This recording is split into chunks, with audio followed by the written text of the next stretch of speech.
Hello दोस्तों, स्वागत है आपका हमारे चैनल यूपी एग्ज़ाम क्विज़र में। दोस्तों, आज की वीडियो में हम 23 जनवरी से संबंधित उत्तर प्रदेश के सभी एग्ज़ाम्स के लिए मोस्ट इंपॉर्टेंट करंट अफेयर के क्वेश्चंस को डिस्कस करेंगे और हर एक क्वेश्चन से रिलेटेड आपको फैक्ट भी बताएंगे। और वीडियो के अंत में हम आपसे क्वेश्चन भी पूछेंगे जिसका जवाब आपको कमेंट बॉक्स में देना है। और अगर आपको इसकी पीडीएफ डाउनलोड करनी है तो इसकी पीडीएफ आप हमारे टेलीग्राम ग्रुप से डाउनलोड कर सकते हैं। टेलीग्राम ग्रुप की लिंक आपको वीडियो के डिस्क्रिप्शन में मिल जाएगी। तो चलिए शुरू करते हैं। आज का सेशन शुरू करने से पहले हम कल के क्वेश्चंस का रिवीजन करेंगे। कल का पहला क्वेश्चन है, उत्तर प्रदेश में कहाँ पर स्वास्थ्य और रोगों की नई प्रवृत्तियाँ विषय पर एक 3 दिवसीय अंतर्राष्ट्रीय सम्मेलन संपन्न हुआ। इसका जो करेक्ट आंसर है वो है ऑप्शन नंबर बी, लखनऊ में। अगला क्वेश्चन है, उत्तर प्रदेश में कहाँ पर टाटा पावर द्वारा 50 मेगावाट के सौर संयंत्र स्थापित किए जाएंगे। इसका जो करेक्ट आंसर है वो है ऑप्शन नंबर डी, ए और बी दोनों, यानी बांदा और प्रयागराज में टाटा पावर द्वारा 50 मेगावाट के सौर संयंत्र स्थापित किए जाएंगे। और दोस्तों, उत्तर प्रदेश करंट अफेयर की लास्ट 1 ईयर की अगर आपको पीडीएफ डाउनलोड करनी है तो इसकी लिंक आपको वीडियो के डिस्क्रिप्शन में मिल जाएगी। वहाँ से आप इस पीडीएफ को डाउनलोड कर सकते हैं। इस पीडीएफ में हमने जनवरी से लेकर के दिसंबर 2021 तक के उत्तर प्रदेश करंट अफेयर के सभी इंपॉर्टेंट क्वेश्चंस को विस्तार पूर्वक बताया है। और दोस्तों, इसके साथ ही अगर आपको केवल दिसंबर महीने की उत्तर प्रदेश करंट अफेयर की पीडीएफ डाउनलोड करनी है तो उसकी लिंक भी आपको वीडियो के डिस्क्रिप्शन में मिल जाएगी। तो वहाँ से आप ये दोनों पीडीएफ डाउनलोड कर सकते हैं। और दोस्तों, पीडीएफ डाउनलोड करने में अगर कोई प्रॉब्लम होती है तो साइट पर आपको व्हाट्सएप नंबर और ईमेल मिल जाएगा जिस पर आप कांटेक्ट कर सकते हैं। अगला क्वेश्चन है, मॉर्निंग कंसल्ट पॉलिटिकल इंटेलिजेंस की विश्व के 13 नेताओं की सूची में निम्न में से किसे लोकप्रिय नेताओं में प्रथम स्थान प्राप्त हुआ।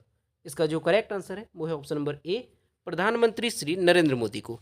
अगला क्वेश्चन है, मॉरिशस सरकार ने मेट्रो एक्सप्रेस परियोजना में भारत के समर्थन को लेकर एक स्टेशन का नाम निम्न में से किसके नाम पर रखने की घोषणा की है।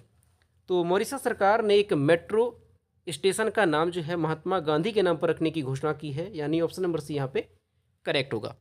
अगला क्वेश्चन है, किस देश की पहली ट्रांसजेंडर डॉक्टर बनकर सारा गिल ने, नाम ध्यान रखना है, सारा गिल ने इतिहास रच दिया। इसका जो करेक्ट आंसर है वो है ऑप्शन नंबर बी, पाकिस्तान। अगला क्वेश्चन है, भारत की हिंदुस्तान एरोनॉटिक्स लिमिटेड ने एडवांस लाइट हेलीकॉप्टर निम्न में से किस देश को बेचने का समझौता किया। इसका जो करेक्ट आंसर है वो है ऑप्शन नंबर सी, मॉरिशस को। अगला क्वेश्चन है, आईसीसी के वर्ष की सर्वश्रेष्ठ महिला T20 टीम में निम्न में से किस भारतीय महिला खिलाड़ी को जगह मिली। इसका जो करेक्ट आंसर है वो है option number D, Smriti Mandhana को। अगला क्वेश्चन है, आईसीसी की तरफ से चुनी गई विश्व की टेस्ट एकादश यानी टेस्ट 11 में निम्न में से किन भारतीय खिलाड़ियों को जगह मिली। इसका जो करेक्ट आंसर है वो है ऑप्शन नंबर डी, उपरोक्त सभी, यानी रोहित शर्मा, आर अश्विन और ऋषभ पंत तीनों को इसमें जगह मिली है। अगला क्वेश्चन है, हाल ही में केंद्र ने किसे एयर इंडिया का नया CMD नियुक्त किया। इसका जो करेक्ट आंसर है वो है ऑप्शन नंबर बी, विक्रम देव दत्त को। तो दोस्तों, ये थे कल के क्वेश्चंस जिसका हमने रिवीजन किया। अब हम शुरू करते हैं आज का सेशन। आज का पहला क्वेश्चन है, हाल ही में आजमगढ़ के देवेश चंद्र श्रीवास्तव को किस राज्य का नया पुलिस महानिदेशक यानी DGP बनाया गया। इसका जो करेक्ट आंसर है वो है ऑप्शन नंबर बी, मिजोरम का। आजमगढ़ के देवेश चंद्र श्रीवास्तव को मिजोरम प्रदेश का नया पुलिस महानिदेशक यानी DGP बनाया गया। देवेश चंद्र कोलघाट गांव के निवासी हैं। 1995 बैच के IPS अधिकारी देवेश चंद्र श्रीवास्तव मिजोरम के DGP बनाए जाने के पूर्व, यानी इससे पहले वो दिल्ली पुलिस की आर्थिक अपराध शाखा में विशेष आयुक्त के पद पर तैनात थे। इससे पहले बीते नवंबर माह में आजमगढ़ के ही इंद्रदेव शुक्ला को गोवा का DGP बनाया गया था। तो यहाँ पर आपको दोनों नाम अच्छे से ध्यान रखने हैं क्योंकि ये दोनों उत्तर प्रदेश के हैं। एक तो अभी जो है देवेश चंद्र श्रीवास्तव जो कि आजमगढ़ के हैं, इन्हें मिजोरम प्रदेश का DGP बनाया गया। और इससे पहले जो इंद्रदेव शुक्ला है वो भी आजमगढ़ के थे, तो उन्हें जो है गोवा का DGP बनाया गया था। तो दोनों नाम अच्छे से ध्यान रखने हैं। और दोस्तों, ये जो इंद्रदेव शुक्ला हैं ये 1995 बैच के IPS अधिकारी इंद्रदेव शुक्ला आजमगढ़ जिले के कप्तानगंज थाना क्षेत्र के मल्लूपुर गांव के मूल निवासी हैं। ठीक है, तो ये चीज़ भी आपको यहाँ पे ध्यान रखनी है। अगला क्वेश्चन है, लखनऊ के संजय गांधी स्नातकोत्तर आयुर्विज्ञान संस्थान यानी SGPGI में कितने करोड़ रुपए की लागत से एडवांस पीडियाट्रिक सेंटर बनाया जाएगा। इसका जो करेक्ट आंसर है वो है ऑप्शन नंबर सी, 500 करोड़ रुपए से।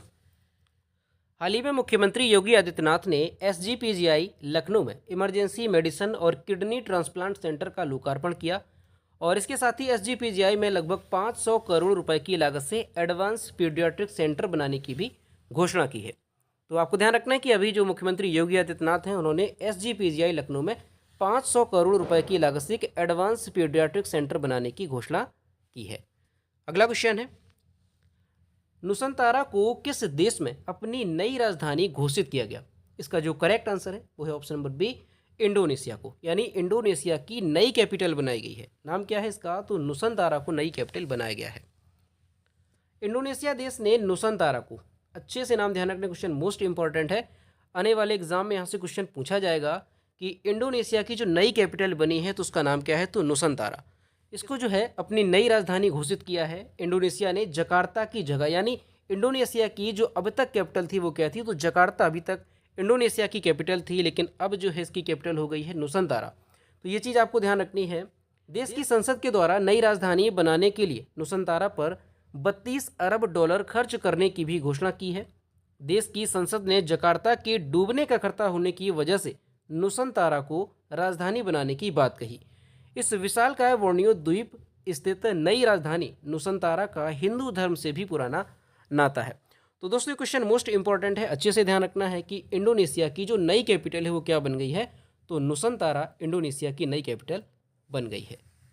अगला क्वेश्चन है, हाल ही में दुनिया के सबसे बुजुर्ग जीवित व्यक्ति सेटर्निनो डे ला फुएंते का कितनी वर्ष की उम्र में निधन हो गया?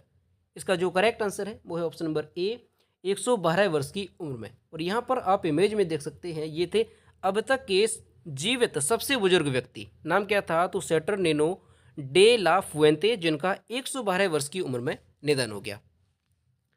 जीवित सबसे बुजुर्ग व्यक्ति, यहाँ पर पुरुषों की बात की गई है, जीवित सबसे बुजुर्ग व्यक्ति पुरुषों में गिनीज वर्ल्ड रिकॉर्ड धारक सेटर्निनो डे ला फुएंते गार्सिया, जो कि स्पेन के हैं, देश का नाम भी ध्यान रखना है, स्पेन के हैं।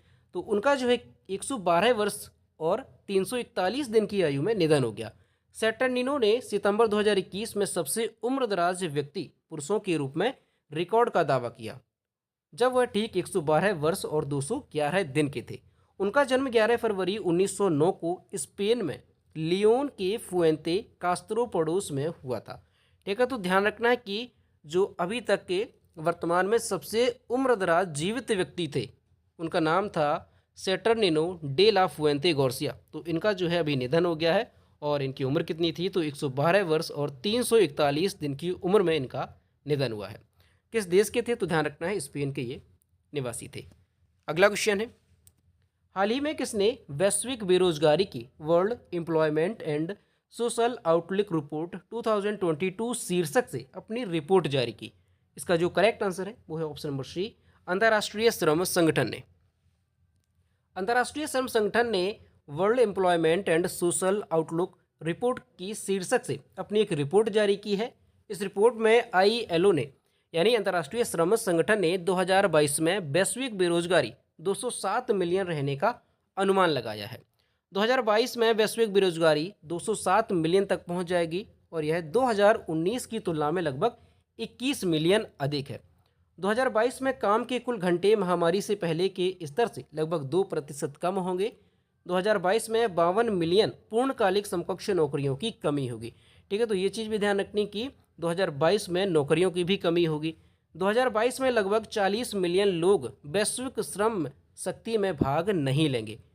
तो ये भी आपको ध्यान रखना है, यानी जो अंतर्राष्ट्रीय श्रम संगठन है उसने अपनी world employment and social outlook report, ये शीर्षक है, उसके आधार पर जो बेरोजगारी की रिपोर्ट है वो जारी की है। ठीक है, तो इसमें जो आंकड़े हैं ये सारे आपको ध्यान रखने हैं। और दोस्तों अंतर्राष्ट्रीय श्रम संगठन की अगर बात की जाए कि इसकी स्थापना कब हुई थी, तो 1919 में अंतर्राष्ट्रीय श्रम संगठन की स्थापना हुई थी और इसका मुख्यालय आपको अच्छे से ध्यान रखना है, जिनेवा स्विट्जरलैंड में इसका मुख्यालय है।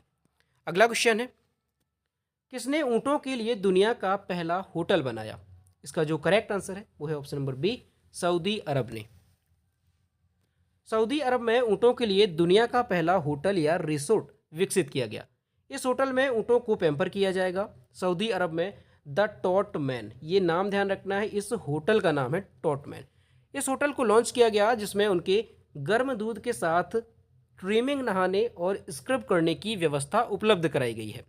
द टॉटमैन annual King Abdul Aziz festival के पास स्थित है। इस फेस्टिवल की सबसे बड़ी हाईलाइट है माजायन अल इब्ल प्रतियोगिता। यह ऊँटों की सौंदर्य प्रतियोगिता है जिसमें लोग अपने ऊँट लेकर आते हैं और फिर इन ऊँटों को उनके रंग रूप, होंठ, गर्दन और कुबड़ आदि के आधार पर जज किया जाता है। अब दोस्तों ये क्वेश्चन भी मोस्ट इंपॉर्टेंट है, अच्छे से ध्यान रखना है कि दुनिया में पहली बार ऊँटों के लिए एक होटल बनाया गया है। अब दोस्तों ये कहाँ पर बनाया गया है? तो सऊदी अरब में बनाया गया है। दरअसल इसमें क्या है कि सऊदी अरब में एक फेस्टिवल आयोजित किया जाता है, किंग अब्दुल अजीज़ फेस्टिवल। तो यहाँ पर एक प्रतियोगिता आयोजित की गई है इस फेस्टिवल में। प्रतियोगिता का नाम क्या है? तो माजायन अल इब्ल प्रतियोगिता। ये प्रतियोगिता क्या होती है? तो इसमें ऊँटों की ये सौंदर्य प्रतियोगिता होती है, यानी ऊँटों की ये ब्यूटी प्रतियोगिता होती है। तो इसमें जो लोग होते हैं वो अपने ऊँटों को यहाँ पर ले जाते हैं और वहाँ पर फिर ऊँटों को जज किया जाता है उनके रंग रूप के आधार पर, होंठ, गर्दन और कुबड़ आदि के आधार पर। और इसमें जो विजेता ऊँट होता है फिर उसे जो है पुरस्कार के तौर पर इनाम भी दिया जाता है। तो उसी के लिए एक टॉटमैन नाम से होटल बनाया गया है जहाँ पर ऊँट को ठहराया गया है। तो उसके अलावा जो ऊँट हैं वो उनको वहाँ पर कई सारी सुविधाएं भी दी जाएंगी, जैसे ट्रिमिंग, नहाने और स्क्रब करने की व्यवस्था जो इस होटल में कराई गई है। ठीक है, तो ध्यान रखना है द टॉटमैन होटल का नाम है और कहाँ पर बना है? तो सऊदी अरब में बना है। अगला क्वेश्चन है, हाल ही में ऑक्सफोर्ड यूनिवर्सिटी प्रेस ने किस शब्द को वर्ष 2021 का children word of the year घोषित किया? इसका जो करेक्ट आंसर है वो है ऑप्शन नंबर डी, चिंता। यानी ऑक्सफोर्ड यूनिवर्सिटी प्रेस ने अपने हालिया शोध के आधार पर चिंता यानी एनेक्साइटी को वर्ष 2021 के बच्चों के शब्द के रूप में चुना है। चिंता को 21%, इसके अलावा जो और 4 शब्द हैं वो कौन कौन से रहे? तो चुनौतीपूर्ण यानी चैलेंजिंग, इसे 19%, अलगाव यानी आइसोलेट, इसे 14%, कल्याण यानी वेलबींग, इसे 13% और लचीलापन यानी रेजिलेंस, इसे 12% बच्चों की शीर्ष 5 शब्द रहे। यानी जो ऑक्सफोर्ड यूनिवर्सिटी प्रेस है उसने 2021 के लिए बच्चों के शब्द के रूप में जो है किस वर्ड को चुना है? तो आपको ध्यान रखना है चिंता यानी एंजाइटी को। ठीक है, और 2020 की अगर बात की जाए कि ऑक्सफोर्ड यूनिवर्सिटी प्रेस ने किस वर्ड को चुना था children word of the year? तो कोरोना वायरस को। ठीक है, तो ये चीज़ भी आपको ध्यान रखनी है, 2020 का कोरोना वायरस और 2021 का चुना है चिंता यानी एंजाइटी। अगला क्वेश्चन है, हिमाचल प्रदेश के लाहौल स्पीति जिले के काजा में आयोजित 9वीं राष्ट्रीय महिला आइस हॉकी चैंपियनशिप 2022 किस टीम ने जीती? इसका जो करेक्ट आंसर है वो है ऑप्शन नंबर ए, लद्दाख ने। हिमाचल प्रदेश के लाहौल स्पीति जिले के काजा में आयोजित 9वीं राष्ट्रीय महिला आइस हॉकी चैंपियनशिप 2022 का गुरुवार को समापन हो गया।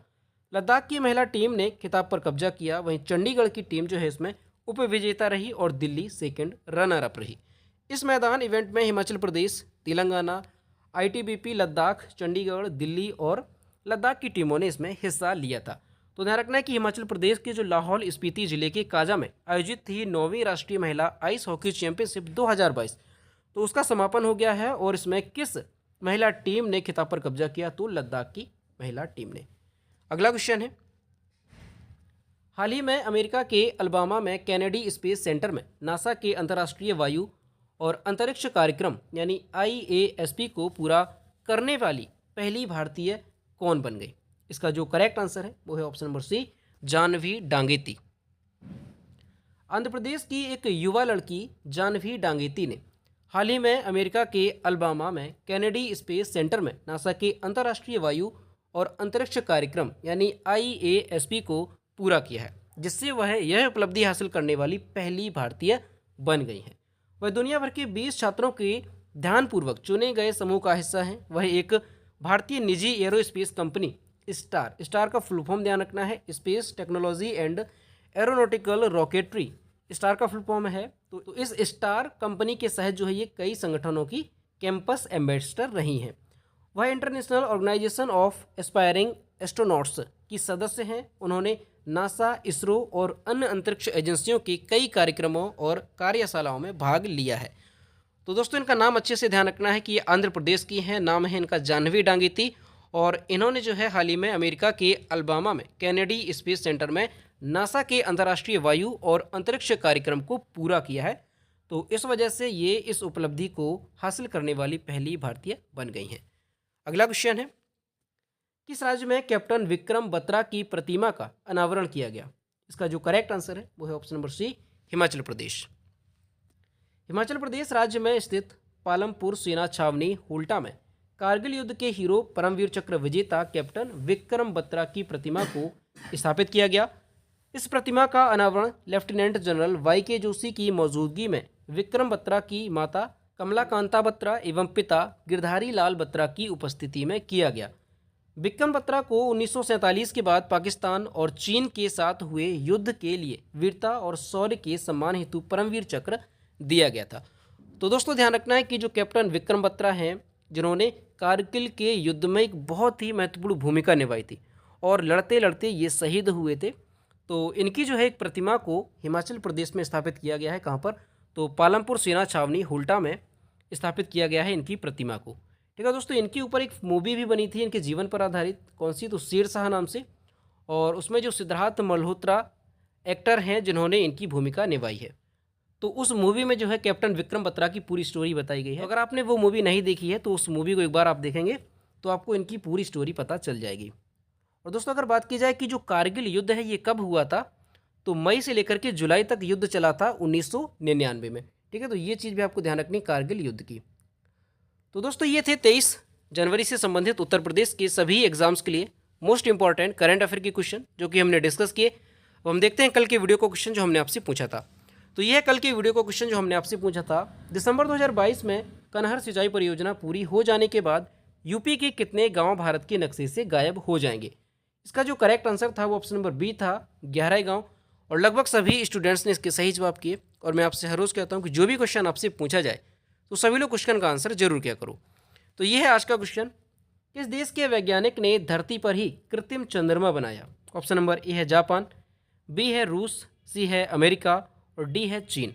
तो इसका जो भी करेक्ट आंसर है वो आपको कमेंट बॉक्स में बताना है। तो दोस्तों अगर आपको आज का वीडियो पसंद आया हो तो वीडियो को लाइक करें, अपने दोस्तों के साथ शेयर करें और अगर अभी तक हमारे चैनल पर नए हैं तो चैनल को सब्सक्राइब करना ना भूलें। साथ ही बेल आइकन को भी प्रेस करें ताकि टाइम टू टाइम नोटिफिकेशन आप तक पहुंचता रहे। तो मिलते हैं नेक्स्ट वीडियो में। Thank you.